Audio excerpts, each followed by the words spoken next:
from 3 News Now and the Omaha World Herald. This is Omaha Sunday Morning with Jennifer Griswold.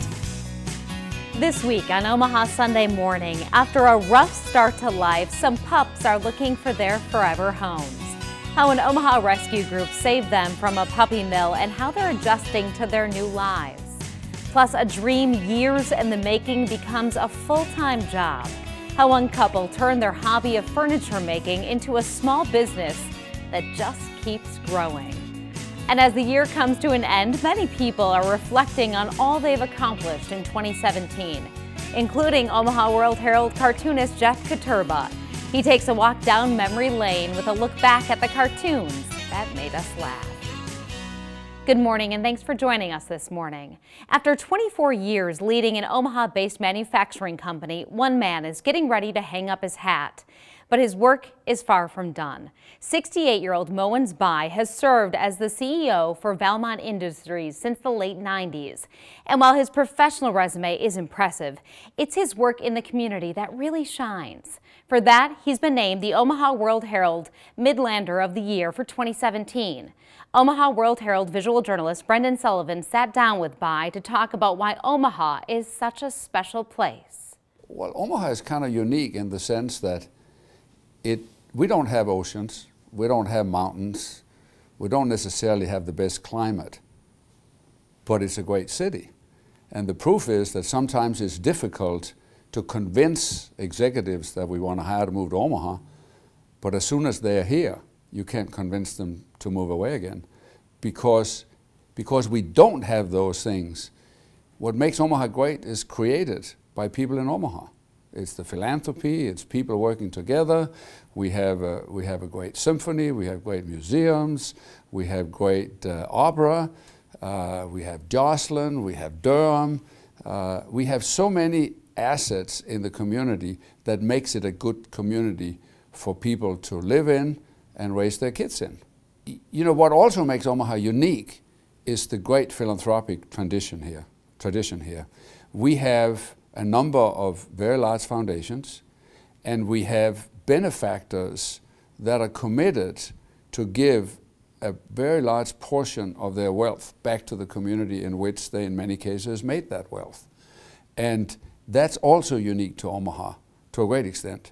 And therefore, you see in most of the pearls, as I call them, that has been created in Omaha, whether it's buildings or organizations, you see strong philanthropic support behind it. Boys Town is celebrating its 100th anniversary this year. And it was founded, as you know, by Flower Flanagan. They have a lot of residential houses at the main campus here in Omaha. And my wife and I kind of adopted one of those after I joined Boys Town's board a number of years ago. We were invited for dinner.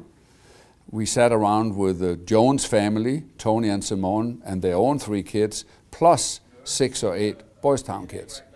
And they went around the table and told their story. Why were they here? What were they trying to get out of being here? What got them here? Were they in trouble, or what got them here? And what are their aspirations for the rest of their lives? And it was fascinating. And afterwards I asked Tony, said, we didn't bring any gifts because we didn't know what to bring. What can we do for you? And he said, we don't need anything, we need you not to forget us. And that was kind of a very strong statement, at least they hit us. And since then, we have gotten more and more involved in the Jones family and the boys that have gone through their house. And it has been very enriching for us because we see kids coming with issues, and then they may leave a year or 2 or 3 or 4 later, and they're a whole different person, and they're much more ready to face what's out in the world and out in the community for them. After turning CEO duties over to his successor, he'll spend a year as executive chairman of Valmont and possibly remain as chairman after that. Bai will become even more involved in efforts to advance his adopted hometown. The generosity of the community means mothers in need will have diapers for months to come. Earlier this week, volunteers unloaded more than 1 million diapers of all sizes at the Open Door Mission. The diapers were collected during an annual diaper drive put on by our sister radio station, Channel 94.1. They filled 2 semi-trucks along with a 25-foot cube truck. 300 volunteers spent time in the cold unloading the trucks and sorting through all those diapers. A puppy mill in Kingsley, Iowa, near Sioux City, shut down after the USDA pulled the owner's license. The aftermath is heartbreaking. The owner left 150 dogs at the shuttered breeding facility to be auctioned off. Some of them are now here in Nebraska. 3 News Now reporter Megan Hahn visited with some of the pups who are now searching for forever homes. For Pooch's Royal in Vegas, the past 11 days have been a whirlwind of new beginnings. A first romp in a backyard snowfall, the first time ever playing fetch. Everything was new. I mean, the door opened, the ding on the microwave, everything spooked him. The 5 dogs rescued all spent their entire lives caged at Black Diamond Kennel in Iowa.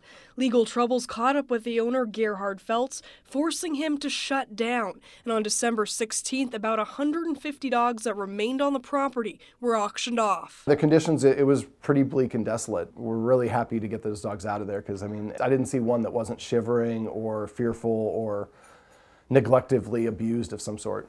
David Coder with doggone problems and a Dalmatian rescue in Colorado stepped in, rescuing 5 of the canines. A 2-hour drive later and the dogs were in Omaha, ready to meet their foster families. Loading them into the car was tough. I mean, these dogs, it broke your heart because these dogs were in these kennels in just such a small area they couldn't even stand up. People just pulled up and it was like ambulances of people rescuing with love, and people pulling out blankets and taking the dogs to a dog wash and getting them, that filth off of them. The 4 Dalmatians are getting accustomed to their new lives as they wait to find their forever homes. This is a big day for you, buddy. We're going to go visit a potential forever home for you. So glad they'll be able to experience some love. The group Doggone Problems and Dalmatian Rescue of Colorado are looking for permanent homes in Omaha for the 4 Dalmatians. If you're interested in learning more about adopting, we have that information on our website, 3newsnow.com. It all started with a vision, a farmhouse in the country to raise a family. That dream soon turned to reality, and then reality needed furniture. That led one couple to a new career path.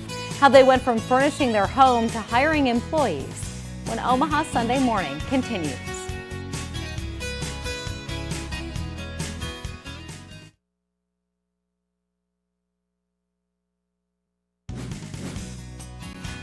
A young boy hit with complications from a major surgery he had when he was young. It happened to the child right during Hurricane Harvey in Houston. So the family came here to Omaha for medical attention. The power of social media helped share his story with his favorite NFL star. 3 News Now reporter Jake Wazakowski has his special story. The heart. 10-year-old Stephen Garay plays Operation, a Christmas gift he opened at the Nebraska Medical Center while finishing chemotherapy. Piggyback! Get it, I get it. When Stephen was 3, he had triple transplant surgery himself. And this September, the unthinkable, while living in Houston during Hurricane Harvey. In the middle of everything is when he started complaining about a lot of pains, and that's when we noticed his stomach. Stephen and his family were evacuated to Omaha, where he was diagnosed with PTLD, a form of cancer after having a transplant. Since then, he's been getting chemo and is on his final treatment. Good. Excited. But it's a huge relief that he's able to breathe and be here and healthy. Stephen, a huge fan of Houston Texans star J.J. Watt, wanted to let him know how he was doing and put it on social media. Minutes later, a response. I want to say congratulations to you on Friday being your last chemo treatment and possibly getting your port out. That is so awesome. I'm going to have a big smile on my face. It was cool and it was... I didn't even know he was going to reply. When I seen it, I cried, cried of joy. That's all he's been talking about, just J.J. Watt and J.J.'s doing this. When he finishes, Stephen lets everyone know it's his final chemo treatment at the Nebraska Med Center. His family wants to thank all those who have helped them through one of the most stressful times in their lives. We had a lot of support and help from the community.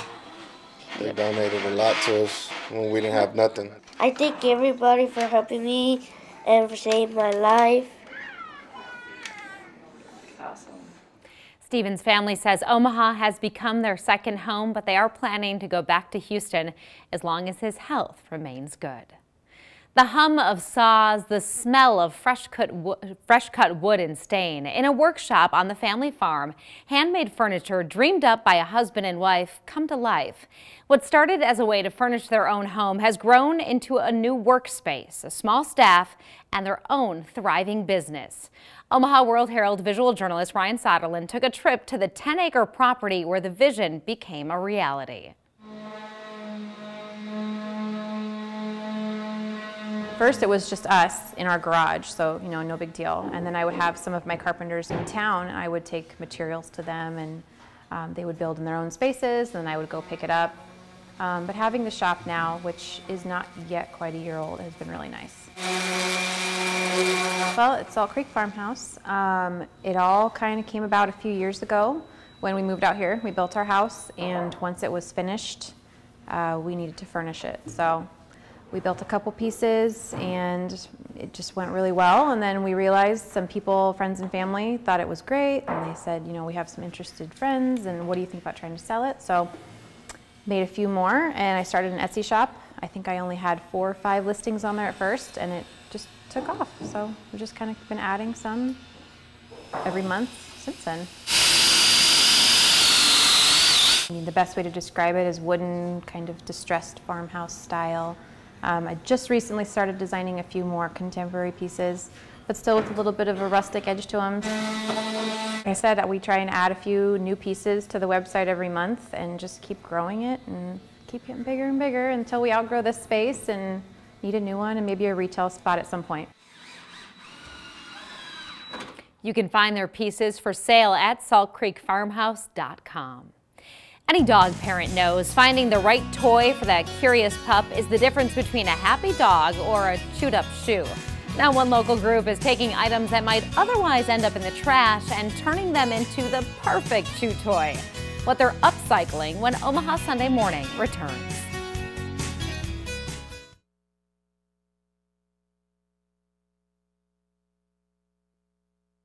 The focus recently may have been on toys for the kiddos with Christmas, but for many pet parents, those 4-legged fur babies need some toys too. And some Omaha College students are making sure that happens, hand-making dog toys from old t-shirts. Lindsay Thies introduces us to Pup Cycle for the pups' toys that are handmade in the Heartland. It started as an idea dog lover and college student Grace Booth chewed on for a little bit, making a product that is environmentally friendly. Finally, I decided that I thought dog toys would be the best idea. Booth, along with a group of college kids, started Pup Cycle this fall. The business takes the old and, like the name suggests, turns it into something new. We are a business that takes old t-shirts and converts them into dog toys. Old tees skip the landfill and make their way here. So far, family and friends have supplied the materials for the dog toys.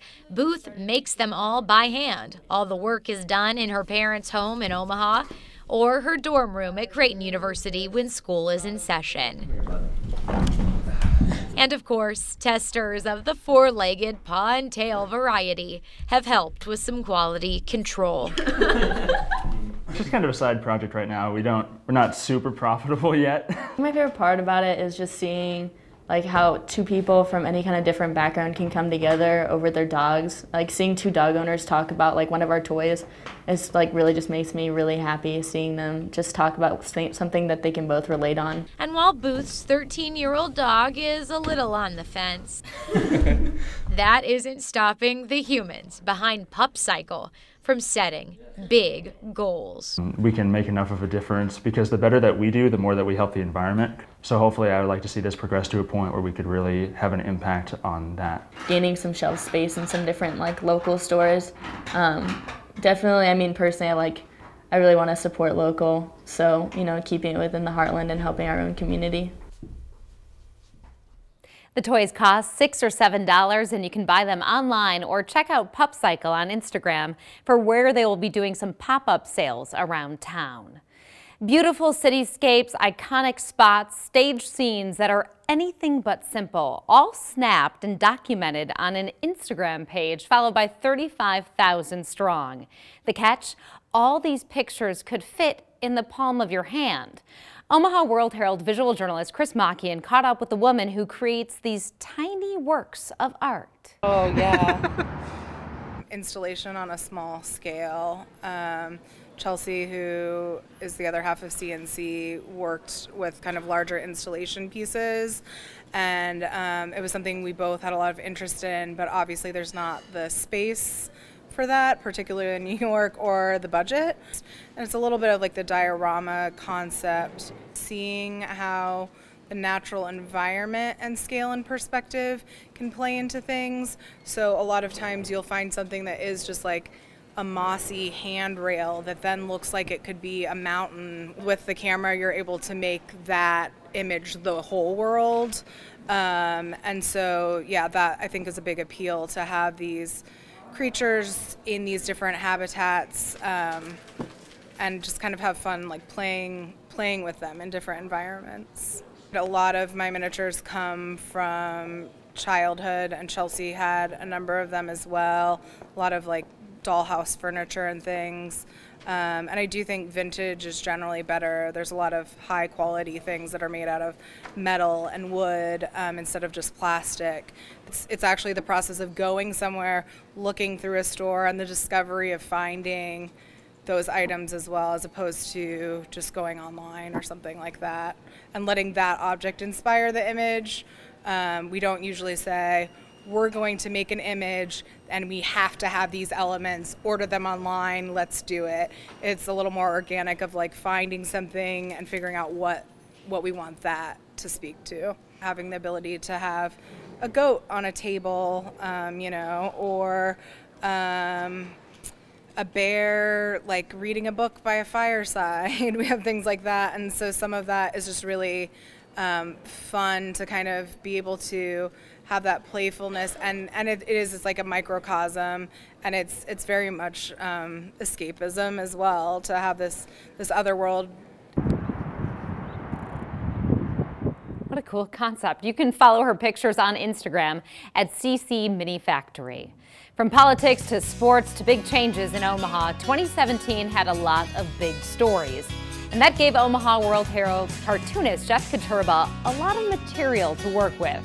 He takes a look back at his favorite cartoons of the year next.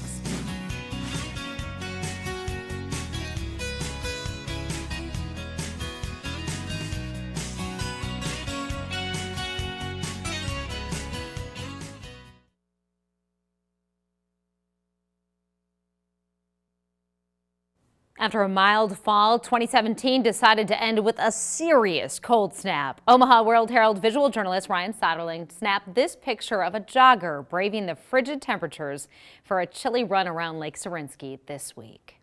And finally this week, as 2017 comes to an end, Omaha World Herald editorial cartoonist Jeff Katurba is reflecting on the year and his favorite cartoons. I'm Jeff Katurba. I am the editorial cartoonist for the Omaha World Herald. Never in my career have I come up with a top 10 list of my favorite cartoons from the previous year.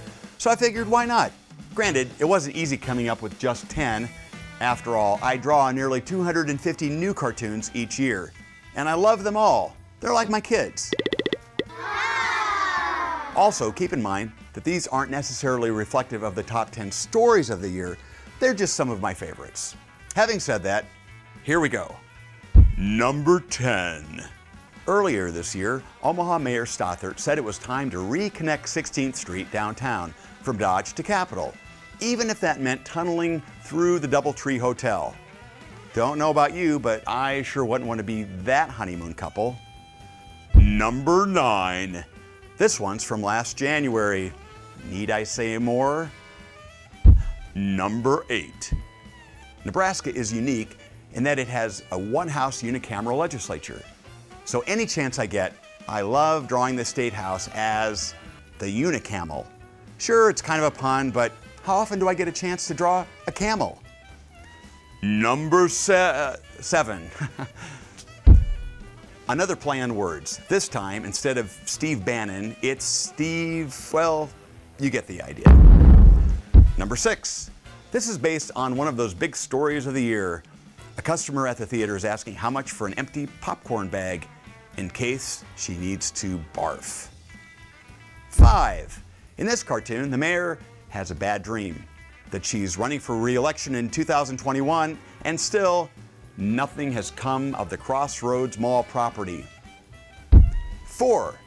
They say a picture is worth 1,000 tweets, and here we see the president's own tweeting undermining his credibility. Trois. Sorry, I'm taking French lessons and just wanted to practice. This elephant wouldn't do well fitting into clothing in Paris. When Congress failed to pass the skinny repeal of Obamacare, I just couldn't help myself. Here's number 2, the solar eclipse. The eclipse was so popular in Nebraska, even the sandhill cranes returned to see it. Can you tell I love drawing animals? And number 1, just like a national championship, Scott Frost throwing a pass over the Great Divide and bridging the gap as he returns home to Nebraska. Some great ones. That's all for this week. Thanks for watching Omaha Sunday Morning. We'll see you back here next week.